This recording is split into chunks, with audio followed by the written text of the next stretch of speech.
A sada vesti iz kulture. Tako je, Klimente. A u Subotici će biti održan koncert koji izaziva veliko interesovanje među žiteljima ovoga grada. Naime, u pitanju je pojava koja se događa jednom u godinu dana ili češće na ovim podnebljima. Ovoga puta radi se o 3 vokalno-instrumentalna sastava koji će izazvati lančanu reakciju u organizmima posetilaca ovog milog nam događaja. Zapravo radi se o pojavi koja izaziva percepciju ekstremne sreće, ekscesivnog optimizma i povećane motorne aktivnosti. Pritom posetioci ovog zbivanja moraju biti spremni na povećano lučenje supstance sastavljene od vode, natrijum hlorida, elektrolita i drugih materija, prostim rečnikom znoja.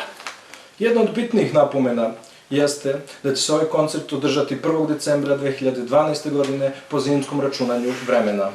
A nešto više o celoj ovoj priči reći će nam i naš reporter sa lica mesta, Kiza. Kizo, da li se čujemo? Kizo? Izgleda imamo malo tehničkih problema.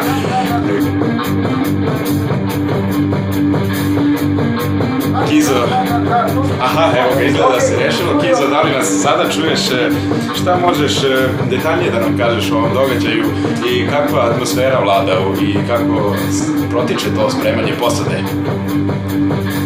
Evo, nalazimo se na licu mesta. Kao što vidite, momci se spremaju za taj vokalno-instrumentalni deo koji će se desiti 1. decembra u klubu Mladost u Subotici. Eto, naši gledalci će imati prilike da vide da su, načelo i iskaz.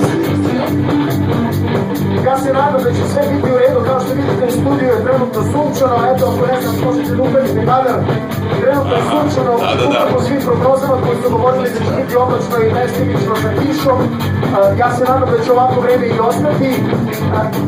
Dakle, 1. decembar, ako smo se razli, 1. decembar, klub Mladost, Marčelo, Iskaz i The Zoo. Nadam se da ćemo se vidjeti tamo, ja zaista sada ne znam da li vi mene čujete ili ne, ovdje je nemoguće buka.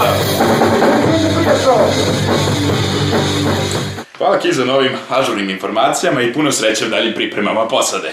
Eto, poštovani gledaoci, imali ste prilike da sa lica mesta vidite neke od aktera predstojećeg zbivanja i na osnovu ove sjajne atmosfere možemo samo da pretpostavimo kakav će to spektakl da bude. Tako je, dakle, zato na vreme isplanirajte svoje dnevne aktivnosti kako biste fizički, a tako i psihički bili spremni za ovaj spektakl. Ja sam Naum Klimentovski. Moje ime je Kliment Nubićević i ostanite uz program ove radio televizije. Prijatno večer!